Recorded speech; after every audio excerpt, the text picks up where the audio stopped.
téléspectateurs, téléspectatrices de Notre-Dame TV. La liturgie de la parole d'aujourd'hui nous sert encore une des plus belles pages de l'évangile de Saint Luc, l'évangéliste de la miséricorde par excellence. Et le message principal de cette page, soumise à notre méditation, est le suivant. La rencontre de Dieu avec l'homme rend celui-ci capable de changement et de conversion. La rencontre de Dieu avec l'homme rend celui-ci capable de changement et de conversion. C'est la raison pour laquelle la parole de Dieu de ce 31e dimanche du temps ordinaire, que l'on peut appeler le dimanche des Zachée, nous exhorte à nous libérer de notre spontanéité, à exclure les autres, à les juger et à les condamner, sans chercher au préalable à les comprendre. Et nous exhorte également à ne jamais désespérer du changement des autres et de notre propre changement. En effet, Saint Luc, dans son évangile, nous présente Jésus en qui se manifeste le visage, non pas du Dieu qui juge et condamne, mais du Dieu qui comprend et pardonne, prend patience envers l'homme, envers le pécheur, qu'il éduque avec amour, lui donnant toujours le temps nécessaire à sa conversion et pour sa conversion. La scène de la rencontre de Jésus avec Zachée sert donc de cadre à cet enseignement et c'est donc l'évangile du jour. Luc 19, 1, 10. Il est bon de remarquer que dans le chapitre précédent ce passage, il est question de la parabole du pharisien qui juge et condamne le publicain qui s'accuse, simule et demande pardon à Dieu pour ses péchés. Luc commence par dire ceci. Jésus traversait la ville de Jéricho. Or, il y avait un homme du nom de Zachée. Il était le chef des collecteurs d'impôts et c'est quelqu'un de riche. Il faut savoir que ces précisions sur le lieu de la scène ainsi que sur la personnalité des Zachée ne sont ni anodines, ni de simples garnitures littéraires. Elles sont importantes et donc indispensables pour la juste compréhension de l'histoire. En d'autres termes, elles constituent des clés de lecture pour mieux saisir le sens profond du récit. Ainsi, commençons tout d'abord par le cadre géographique. Jésus traversait la ville de Jéricho, introduit donc Luc. Dans le passage précédent, Jésus venait de guérir un aveugle lorsqu'il approchait de Jéricho, en compagnie de ses disciples et d'une foule nombreuse qui le suivait. Luc 18, 35-43. Grâce aux recherches archéologiques, nous savons que la ville de Jéricho figure parmi les villes les plus anciennes du monde de la Bible, voire de toute l'humanité. À titre d'exemple, c'est la première ville que Josué et les fils d'Israël, après la traversée du Jourdain, ont conquise. Josué 7. Au temps de Jésus, Jéricho était une immense oasis, un immense centre commercial, un endroit de grande affluence humaine et donc un endroit idéal pour exiger des tribus, prélever des taxes et des impôts par les autorités romaines et pour les autorités romaines. Voilà pourquoi la ville était pleine de publicains, c'est-à-dire des collecteurs d'impôts. On comprend alors pourquoi Zachée était chef des collecteurs d'impôts. En plus, beaucoup de pèlerins qui se rendaient à Jérusalem passaient par Jéricho, qui était en fait une oasis merveilleuse, large d'environ 5 km, située à 300 mètres en dessous du niveau de la mer, car elle était encastrée dans un endroit aride du bassin du fleuve Jourdain. Les pèlerins s'y arrêtaient pour quelques jours afin de se reposer, faire reposer leurs animaux et faire quelques provisions pour le reste de la route vers Jérusalem. C'est en traversant donc cette ville en compagnie d'autres pèlerins en marche vers Jérusalem que Jésus a rencontré Zachée. Venons-en maintenant au sens du nom de Zachée. Tout d'abord, disons que la forme grecque du nom de Zachée, qui se dit Zachaios, viendrait du nom hébraïque Zachaï, qui veut dire pur, innocent. On ne peut s'empêcher de se poser la question pour savoir s'il s'agit là d'une ironie de Luc.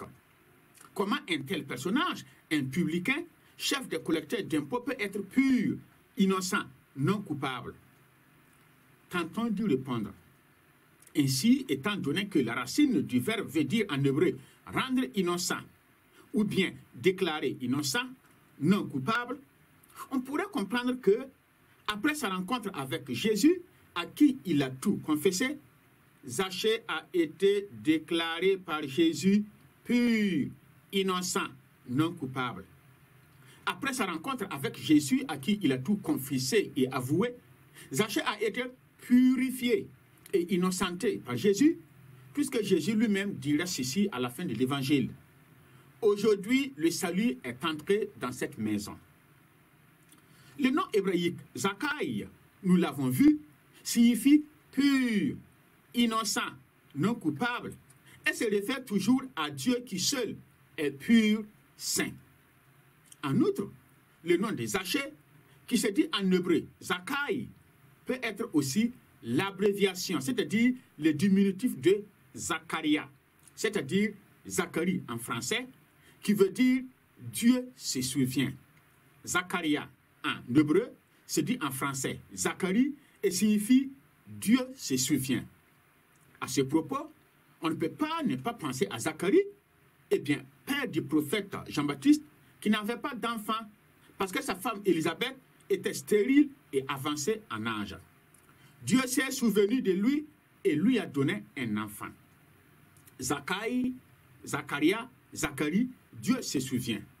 Alors, Jésus, dont le nom veut dire Dieu sauve, se souvient toujours de tout ce qui est perdu, se souvient toujours des pécheurs et considère comme pur, innocent et non coupable tout homme qu'il rencontre, tout pécheur qu'il rencontre et qu'il retrouve, car il a le pouvoir de pardonner les péchés, de purifier les cœurs et de sauver les hommes. Luc précise que Zachée était collecteur d'impôts et chef des collecteurs d'impôts. C'est donc un publicain. Voilà pourquoi sa rencontre avec Jésus était un scandale aux yeux de bonnes gens, parce que, comme ses collègues, Zachée était un collaborateur de l'occupant romain. Et de ce fait, les autres les méprisaient parce qu'ils coopéraient avec l'occupant romain pour voler, pour piller, pour exploiter les fils de leur propre peuple. Ils étaient malhonnêtes, d'autant qu'ils retenaient pour eux la différence du surplus qu'ils ajoutaient à ce qu'ils devaient prélever comme impôts, tributs et taxes. Zachée était chef de ces gens-là. Il était riche et petit détail, malgré son statut, malgré son rang social et sa dignité de chef, comme un enfant, il va monter dans un arbre pour voir ce Jésus de Nazareth dont il avait entendu parler. Le voyant, Jésus prend l'initiative de s'inviter lui-même dans sa maison. Levant donc les yeux, Jésus l'interpella. « Zachée, descends vite. Aujourd'hui, il faut que j'aille demeurer chez toi. » Arrêtons-nous un peu sur ces gestes de Jésus quand il arriva à l'endroit où se trouvait Zachée. Il lève les yeux pour les poser sur Zachée, non pas de haut comme un grand seigneur qui, du piédestal de sa dignité, regarde avec mépris et condescendance les autres. Jésus regarde plutôt Zachée de bas, comme pour signifier qu'à ses yeux, le pécheur occupe toujours un haut lieu, qui lui est précieux, qu'il reste un être humain créé à la ressemblance et à l'image de Dieu. Le Kalao a beau maigrir, il ne se posera jamais sur un roseau, dit un proverbe de la savane. Et c'est ce beau message que Jésus nous a livré à travers son attitude envers Zachée. L'homme a beau être défiguré, blessé par le péché, eh bien, il mérite toujours respect, considération, estime et amour.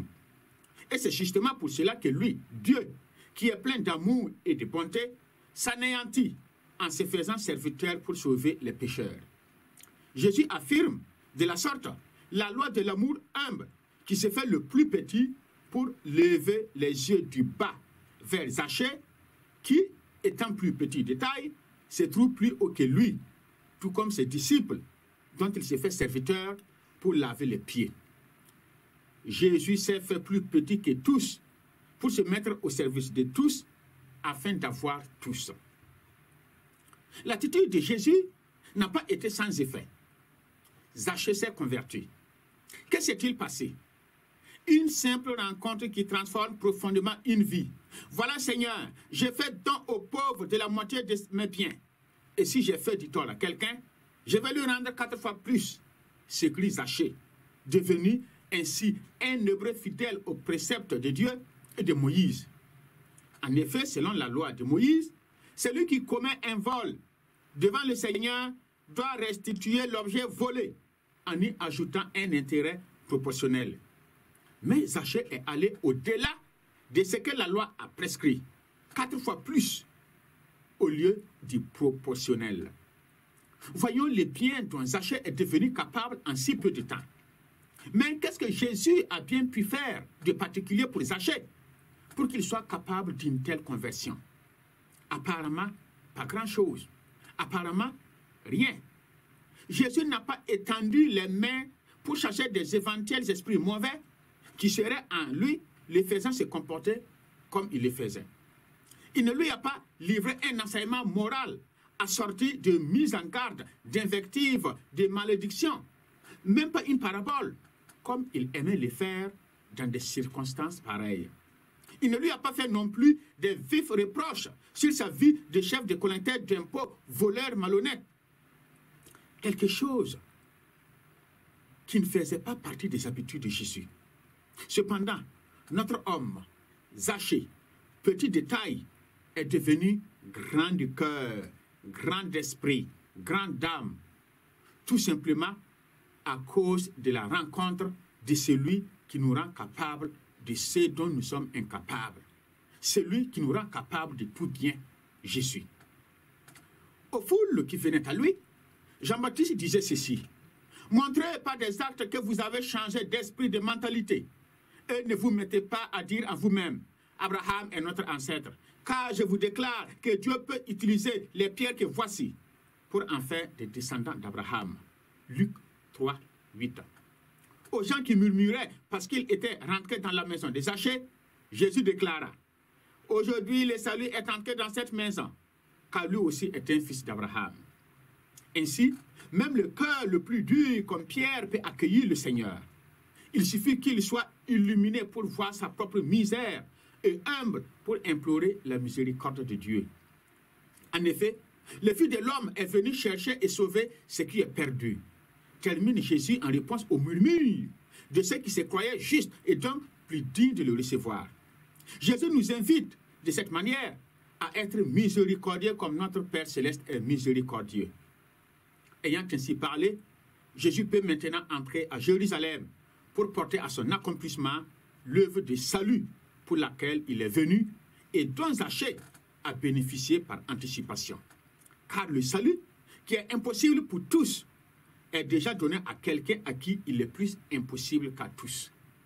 C'est l'amour qui sauve. Mais l'amour se manifeste là où on en sent le besoin et là où on en a besoin. Le salut se réalise là où il y a le désespoir. La libération de Dieu s'effectue là où on est opprimé. Cet épisode de la rencontre entre Jésus et Zachée doit avoir une incidence, un impact sur notre vie de tous les jours. Mettre son message en pratique, c'est-à-dire se convertir, nous convertir. Car peut-être que, comme les pharisiens de l'époque, nous avons créé une pratique religieuse d'élite, des groupes privilégiés, des personnes mises à part, pendant que nous ne nous préoccupons pas de ceux qui attendent le salut, conscients de leur propre misère et de leur propre pauvreté. Jésus nous enseigne que l'amour se manifeste dans les maisons de l'homme. Il est nécessaire de le chercher sur nos routes, dans nos rues, dans nos quartiers, tout au long du chemin parcouru et de l'histoire personnelle de chacun. Ce récit de Saint Luc sur la rencontre de Jésus et de Zachée nous démontre bien qu'aucune condition humaine n'est incompatible avec le salut de Dieu. Aujourd'hui, le salut est entré dans cette maison, car lui aussi est fils d'Abraham, déclare Jésus. Ne restons donc pas là à murmurer avec mépris et condescendance au sujet des autres, et gardons toujours en mémoire ceci. À travers ces paraboles ainsi que ces rencontres avec les publicains et les pécheurs, Jésus ne se contente pas seulement de nous révéler la grande miséricorde de Dieu. Il ne se contente pas seulement de nous inviter au changement de vie et à la conversion du cœur. Il ne se préoccupe pas seulement de nous inviter à la foi et à la confiance en la bonté de Dieu. Il nous invite aussi à être miséricordieux envers les autres, à les traiter avec respect et tolérance. C'est l'attitude qui doit être la nôtre après que nous soyons aimés, après que nous ayons été aimés, pardonnés et libérés.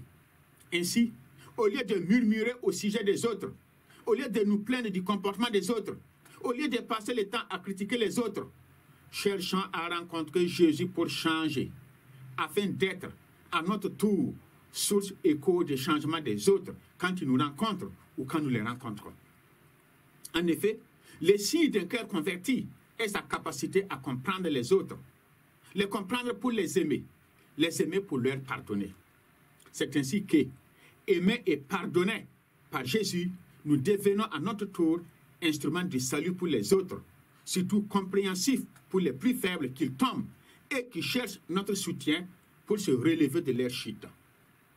Un proverbe de la savane dit ceci: le porc se vautre dans la boue, mais il n'y reste pas pour la nuit. Car la nuit tombée, eh bien, il va se lever pour regagner sa maison. Tout homme, pour peu qu'il bénéficie d'un regard d'amour, est capable de changement, de conversion et d'amélioration. Ce n'est pas à coup de bâton que l'on rassemble un troupeau de pintades, mais à l'aide du poignet de grains, de mil, dit un proverbe de la savane. Moralité, c'est par l'amour et avec l'amour que l'on change les autres, que l'on corrige les autres, non par coup de jugement, de condamnation, de réprobation et de mépris. La rencontre avec Jésus rend Zachée capable, eh bien, de faire ce dont il était incapable, de faire ce qu'il ne pouvait pas faire. Lui qui pillait, lui qui volait, lui qui détournait, lui qui était attaché aux biens matériels, est maintenant capable de se détacher, de se libérer, de réparer jusqu'au quadruple les torts qu'il a causés aux autres. Ainsi, Jésus nous fait savoir que toute personne, malgré ses fautes, est capable de changement, d'amélioration, de perfection. Quand on aime une personne qui est borgne, on ne la regarde pas de face, mais de profil. Voilà pourquoi Jésus, en plus de notre situation de misère, de pauvreté et de faiblesse, voit aussi les forces spirituelles intérieures, les capacités de changement, les possibilités de perfection et de sanctification qui se trouvent en nous. C'est ce que Jésus a fait avec Zachée et c'est ce qu'il fait avec chacun et chacune de nous. Il invite à notre endroit pour développer en nous la même attitude les uns envers les autres. Plutôt que de focaliser nos regards sur les faiblesses des autres, regardons leur capacité à changer. Plutôt que de considérer les misères des autres, voyons leur force spirituelle intérieure. Car seul notre regard d'amour posé sur les autres peut déclencher en eux ce processus de changement, comme ce que Jésus fit à l'égard des Zachée. Oui, chers amis, la rencontre de Dieu avec l'homme rend celui-ci capable de changement, d'amélioration et de conversion. Puissions-nous donc, à la lumière de cet évangile, chercher à rencontrer Jésus pour changer de vie et changer notre regard vis-à-vis des autres. Amen.